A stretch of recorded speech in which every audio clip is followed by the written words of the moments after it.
Here we are again, a silenced pistol, cryptic messages now on shell casings, and a smug person of interest caught on camera. So, was the murder of the UnitedHealthcare CEO Brian Thompson a professional hit, or was this something else entirely? I'm Aaron Cohen. I'm a former Israeli operative, and in this episode, I'm going to dive into the latest developments and analyze the motives, have a closer look at the methods, and the mystery surrounding this so-called assassination or professional hit.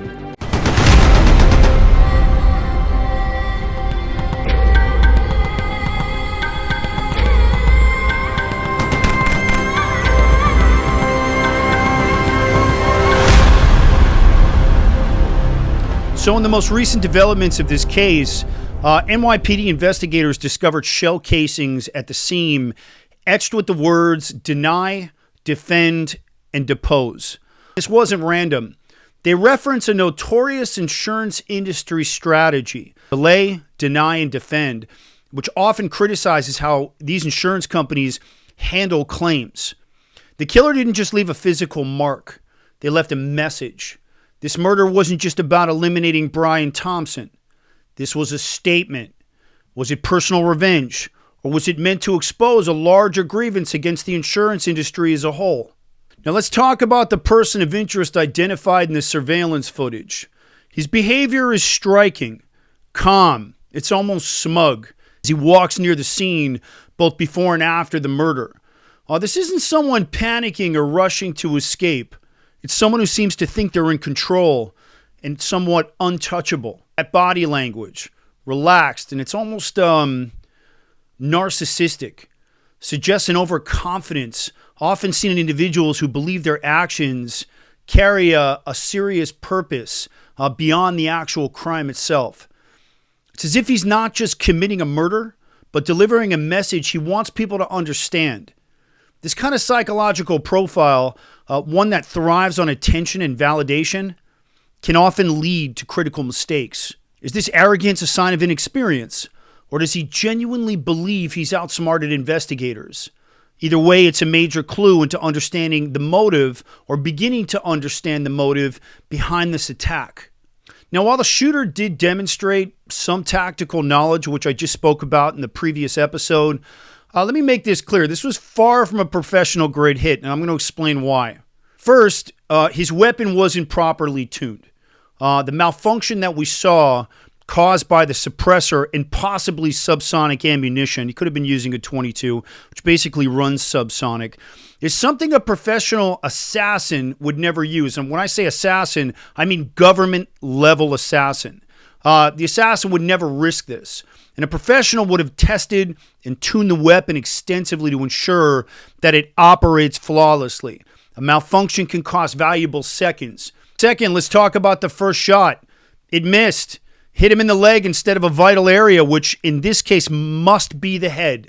In a professional operation designed to eliminate a target, shot placement is everything, especially in the counterterrorism world. And in Israel, during counterterrorism operations, we use a tactic called kadur vidui, or a confirmed kill shot. And this involves shooting the target at contact distance directly into the cerebellum or the brainstem.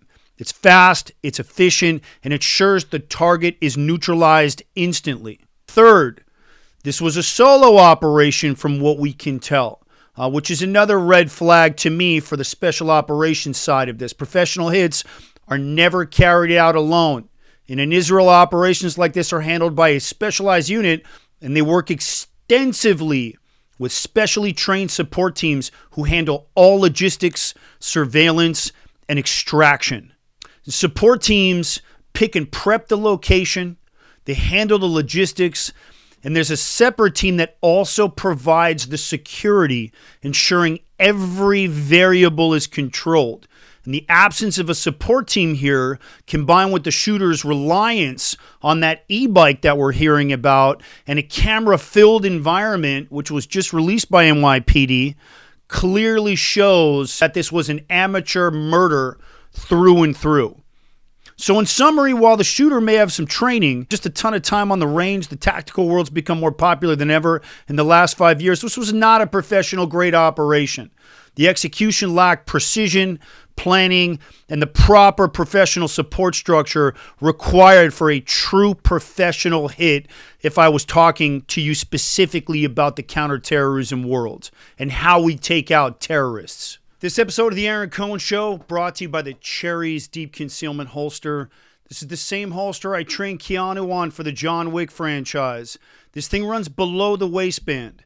That means that there's absolutely zero digging into your gut. The reason why is because the clip runs level with the top of the weapon once it's seated. 100% comfortable while you're sitting down. Zero digging into your gut. And also, lightning fast draw with just a little bit of training. This is the most comfortable appendix inside the waistband holster on the planet. Go to cherryscounterterror.com. It's a bit of a lead time right now due to demand, but trust me, these bad boys are worth it. Go to cherryscounterterror.com and finally carry with proper concealment and comfort. Now, the inscriptions on the shell casings: deny, defend, depose. To me, they make one thing very clear.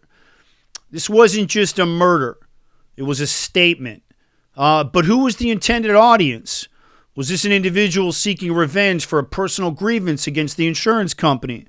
Or was it somebody trying to send a message or a larger message about the practices of companies like UnitedHealthcare? So that combination of cryptic messages, poor tactical execution, and the person of interest demeanor points to someone who wanted to be seen and heard.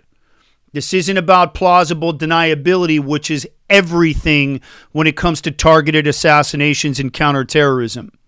This here was about making a statement, and it almost seems like even the risk of being caught. So what comes next? Law enforcement now has some more important evidence. It's critical. The shell casings, that surveillance footage, and a cell phone recovered from what I'm hearing from a nearby hostel where the person of interest stayed. The challenge here is going to be connecting those dots to the broader motive behind the attack. But I want to say this: NYPD is some of the finest investigators in the law enforcement space. They're incredible. And if this was a personal vendetta or a statement against the insurance industry, it's going to raise bigger questions about how far someone's willing to go to make their voice heard, especially now in this digital age. And also what that says about the tension in the corporate and the legal systems, especially when there's billions of dollars at stake here.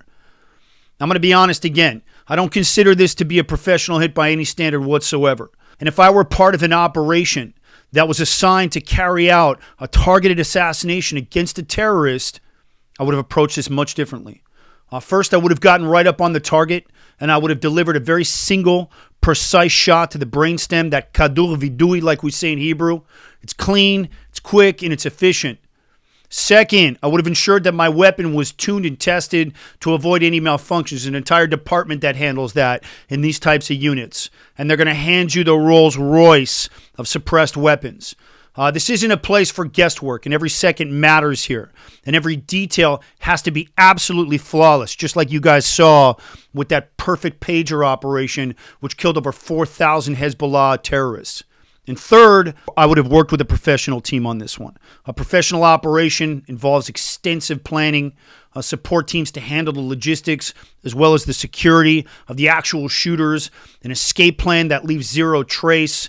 None of that was evident here. And as this case continues to evolve and new details emerge, it really only deepens the mystery. You got a CEO gunned down here, cryptic messages left behind, and a suspect who seems almost proud of their actions. So, was this a calculated vendetta, or are we missing an even darker narrative here? And that's what I'm interested in. I'm Aaron Cohen, and I'm going to be following this case very closely. Stay tuned for more updates as I continue to unravel this one and the truth behind this murder, money, and betrayal mystery here. Do me a favor. Let me know what you guys think down in the comments. What was this one? I'm interested to hear your thoughts. I'm going to be back to you with more on this one. This episode, again, sponsored by the Cherry's Deep Concealment Holster. Same holster I trained Keanu on for the John Wick franchise. If you guys carry concealed and you're looking for a comfortable appendix option, look no further. This thing rides below the waistband. It's never going to dig into your gut. And it's also never going to fall off you. if you're going hands-on with somebody. So it's perfect for off-duty or plainclothes carry. And lightning fast draw with just a little bit of training. Hit cherriescounterterror.com. It's a bit of a lead time right now due to demand, but trust me, these are worth it. Go to cherriescounterterror.com and grab yourself one of these bad boys and finally carry with comfort and concealment. I'm Aaron Cohen. You're watching The Aaron Cohen Show, and I will catch you guys on the next one.